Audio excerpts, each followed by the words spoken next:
Hey guys, how's it going? Just puttering in the shop today. I came out here around 11, lit a fire, tidied up a little bit, and continued to fill my new toolbox. And I thought, well, the weather's supposed to be a little bit better today. It's like -6 Celsius. It is raining apparently. I haven't been outside in a while, and I thought, well, let's put a bar and chain on the 064. Make sure the chain's sharp. And I actually have about a 16-inch piece of ash that is frozen. Actually, no, friends, it's elm. I lied. It's elm, American elm. And it's next to the shop there in the snow. So I thought, well, let's put a bar and chain on the 064 and make a few cuts with it. I'll see you guys at the bench. We'll bar this saw up. Got the 064 here. I've run it a couple times. Seems good so far.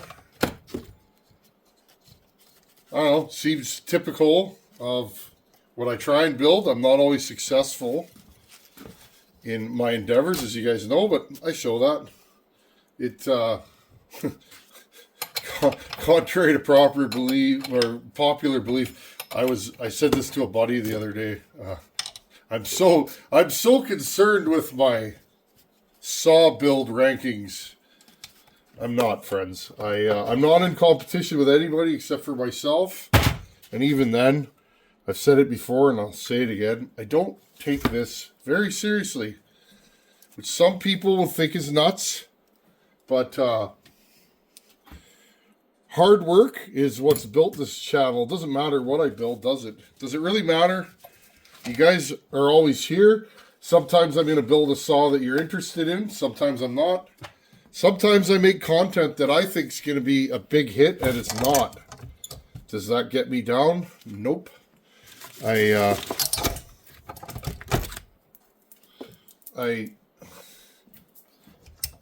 do this for... I do this because I would do it anyways, okay? I don't know if that makes sense to you guys, but I would play in this shop anyways. Here's the chain we're going to put on there. It appears to be, well, it's a 72, so we know it's a 50 gauge. It's probably an Oregon EXJ. Or is it an EXL? I'm not sure what it is, friends. Give me a second. What is this chain? That was an EXJ. And what I mean by EXJ, full skip. Okay, this is a skip chain. Notice there's a bigger... There's two links in between each cutter. I'm not going to put an EXJ on this saw. I'm going to put an EXL, which is this one. Okay, this appears to be a brand new chain. It needs to be sharpened. Okay, and I know it's the right gauge because it's stamped right here, 72. 72 is 50 gauge if you're talking Oregon. If you're new at this, the chain thing, it can be complicated and confusing. But there's a lot of resources online where you can read up and learn about chains and what you're buying. Okay. For those of us that buy chain and use chain all the time, it's like second nature. But it can be confusing. Now, what I was saying, friends, is I just build whatever I want to build, and I film it. And sometimes I film my life. Sometimes I film whatever, right? And sometimes my saws are pretty good.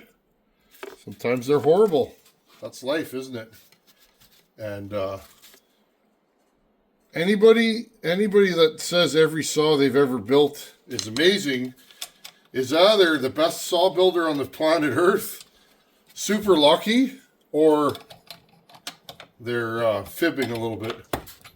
Now, one way to know how good your saws are is get out of your wheelhouse, meaning, like around here, friends, I'm sure there's other guys that port, but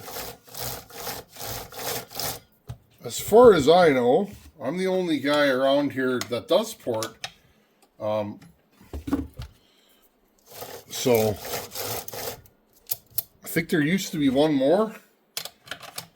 I mean, there used to be a few I heard about, guys I don't really know. So, but anyways, friends, I'm probably one of the only guys that port saws in this region, which means there's not a lot of guys running ported saws in this region. So, if if I put one of my saws in a cutter's hands here, he's gonna think it's the greatest thing since sliced bread.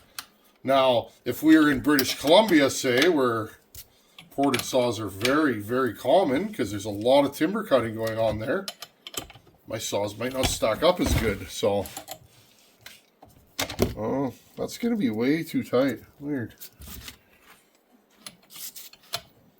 I put it a little snug just because this chain seems like it's new. Let's back this off just a hair. I find short bars are a little harder to... There we go. What do we got here? Yeah, it's on there. Okay, I've never had a bar on this saw, so not since it's been back together.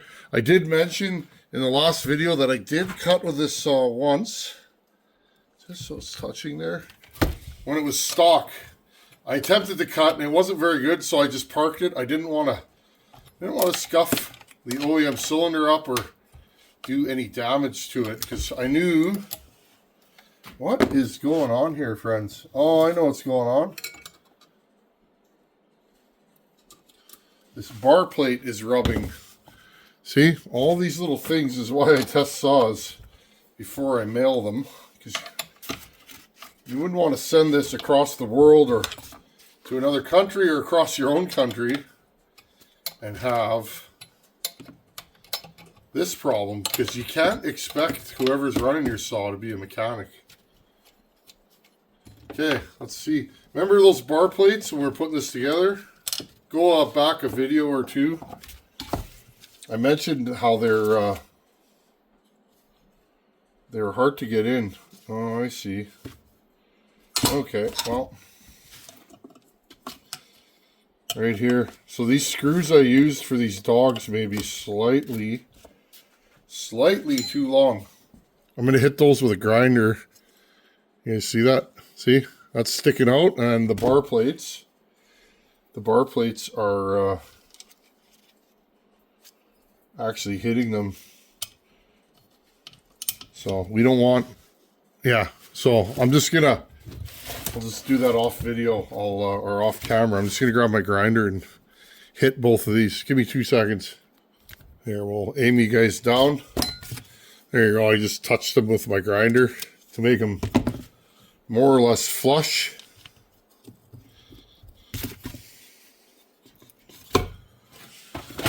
Grab my dead blow.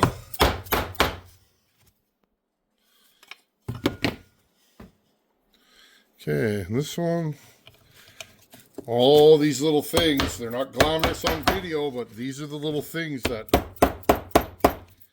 make a saw versus just a toy. Okay, I'm going to grab a punch. Just let me go over to the toolbox. One of these.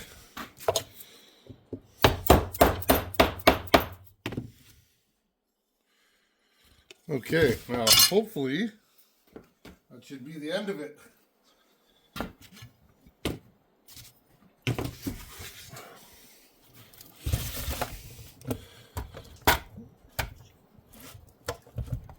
I have the XP 1000 just to the right here. Been thinking about that saw all week since I took it apart, which is funny because, well, I mean, I like saws, so that's not really surprising, but you guys know I've had a lot of saws on this channel. You guys always hook me up with cool saws, which again makes this channel what it is. You guys out there that send me saws, or parts or whatever, thank you. You guys make this channel what it is. I consider this a group effort. It's not about me. You know, I try and deliver. But again, friends,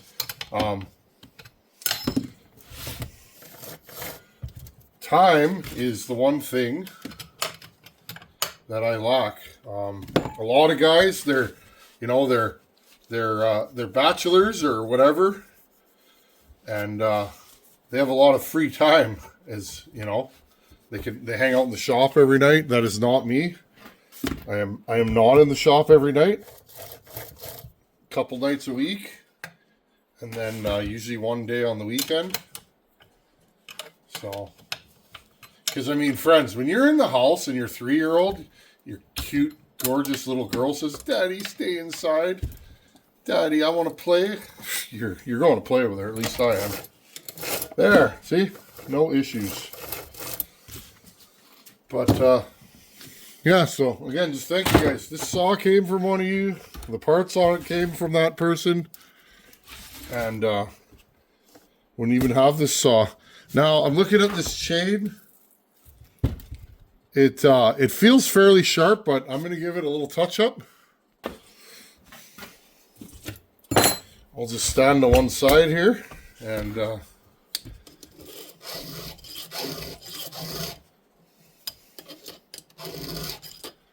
want to show you guys what this saw can actually do, right? Also, this wood we're going to be cutting is frozen, so that should do it right there. I'm just going to grab these. Friends, I'm at that age where I don't see as well up close. I used to have incredible vision. 15-20 is what they said last time they checked me. Well, I'm not there anymore. I need reading glasses in order to be able to see up close. And it happened one day when I was filing. I remember I couldn't see. It was a little dim out. I remember there's a storm coming. It was kind of hazy out, not the brightest day. And I remember I was trying to file a chain quickly before the weather rolled in. And I couldn't see it. I thought, this is weird. I can't focus. And that was the start of it, friends. Oh, yes. Okay, this chain's fairly burnt. I remember the last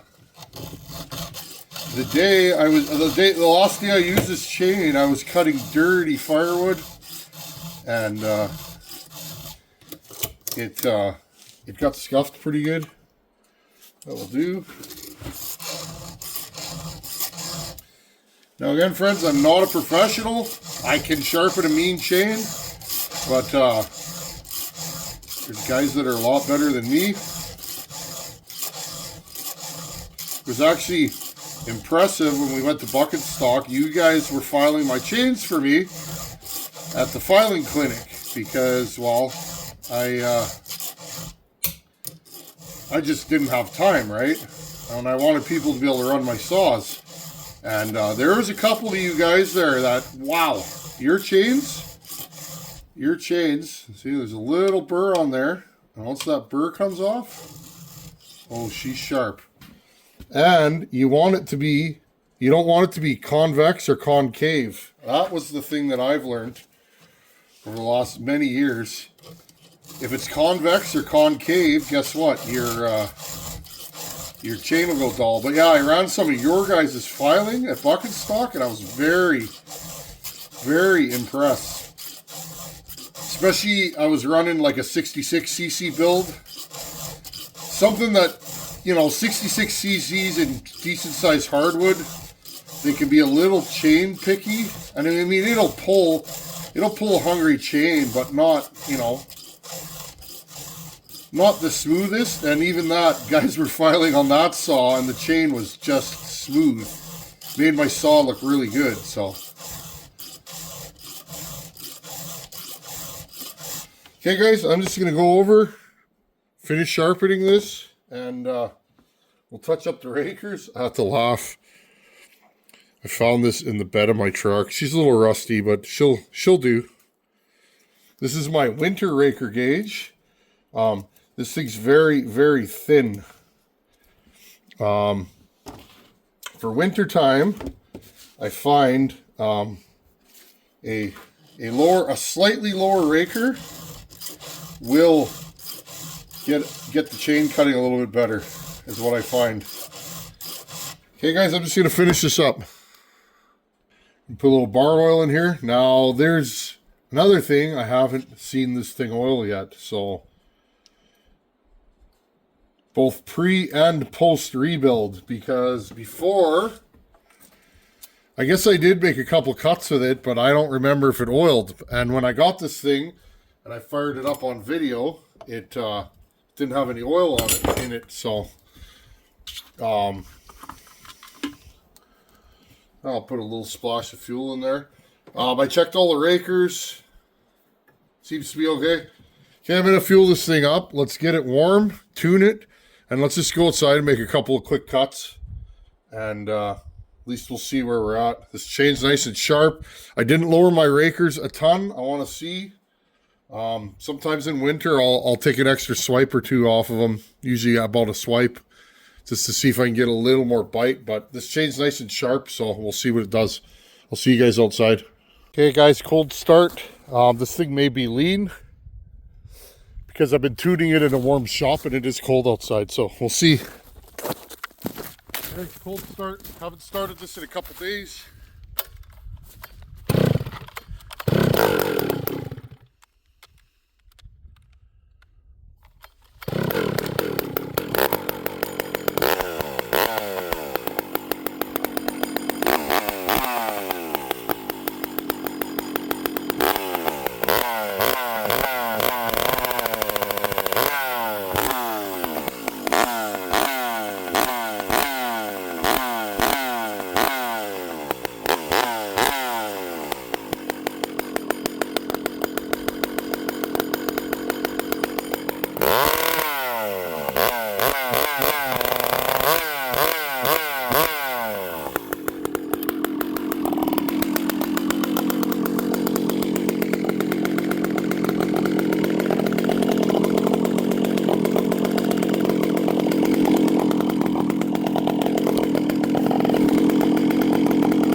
Okay, guys, I'm just checking to see if there's oil, and there is.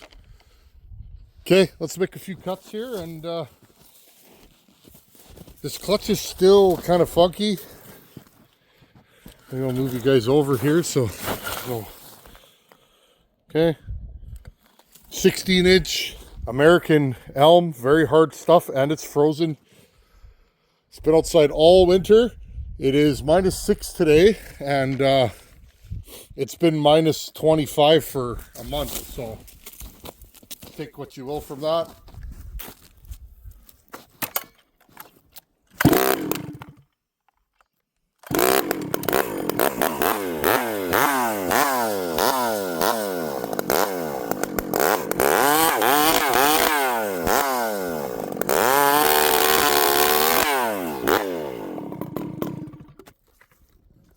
Funny, this thing's super rich now. Maybe it just started to break in. I'm going to lean it out just a hair.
well, she runs good. Definitely needs some tuning. I'll just leave you guys running here and let's get this thing started again.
Sorry friends, I'm just playing with this low jet half.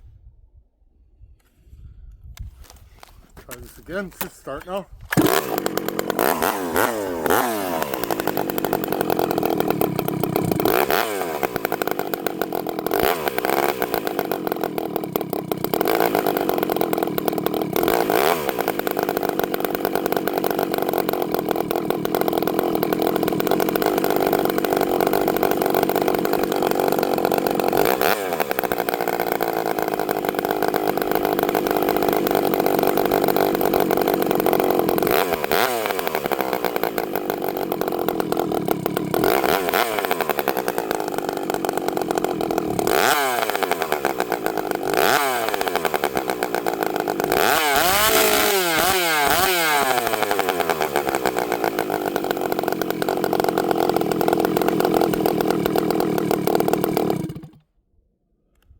So friends, I think what I'm fighting here is the clutch wants to engage at a lower RPM than I can get this thing to idle. So that's okay. We'll play with the clutch. I'm just gonna make a few more cuts. Where are we at here? My low jet's not completely out of whack, so I'm not concerned about air leaks, although I may have one. Who knows?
Okay, guys, well, it's not perfect.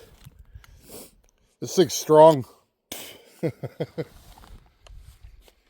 This thing's real strong, friends. I can tell already. Real strong. If you have one of these, friends, and you're not sure, just copy what I did. I left nothing out on this build. Copy it. Yeah, this thing's nasty. And again, we're not cutting no pine or softwood or hey guys, you hear that? This is the real deal. The trigger on this saw is sticking once in a while. I got to figure that out. That bothers me. That's a safety issue. It's running almost like it has an air leak, so I'm not sure if it's the carb or what it's doing, but I think likely what I'm going to do, I'm going to go back into the saw and I'm going to readjust the metering lever, because I suspect I'm tuning around the metering lever right now. I'm getting too much fuel and then not enough. But you guys hear when it's coming down to idle, it's a little slow to return to idle. So that tells me I may have an air leak in this saw. Again, these cases are kind of busted up. No excuses though. If I could figure it out, I will. But there you guys go. Vintage, like early 064 AV, 85 cc's. These things poured up really well. This is the second one I've run ported. And no disappointment here, friends. This thing's nuts. I suspected it would be. It's got a good combustion chamber. Just everything about this saw screams out. Just screams out nuts. And the thing I like about this saw, friends, more than anything, this is the size of like an 046. Okay? This thing's teeny tiny, or an 044. Okay? You think you got an 044 in your hands darn near. It's a little bit heavier, but not really, friends. My body tells me I have an 046 in my hand. So I'm also gonna check the impulse hose. I'm just gonna go over this thing, make sure that there's nothing I can find. This saw though, friends, and I will say this saw when I got it was a bad idler. It did not idle properly, which makes me wonder if I have a carb issue. If you go back to the original video, I had a heck of a time getting this thing to tune. And I know somebody's had those Welsh plugs out, so I may actually need a carb for this. I'm sure we'll find one somewhere, won't we? Anyhow, friends, thanks for watching. Take her easy. See you guys in a couple days. Later.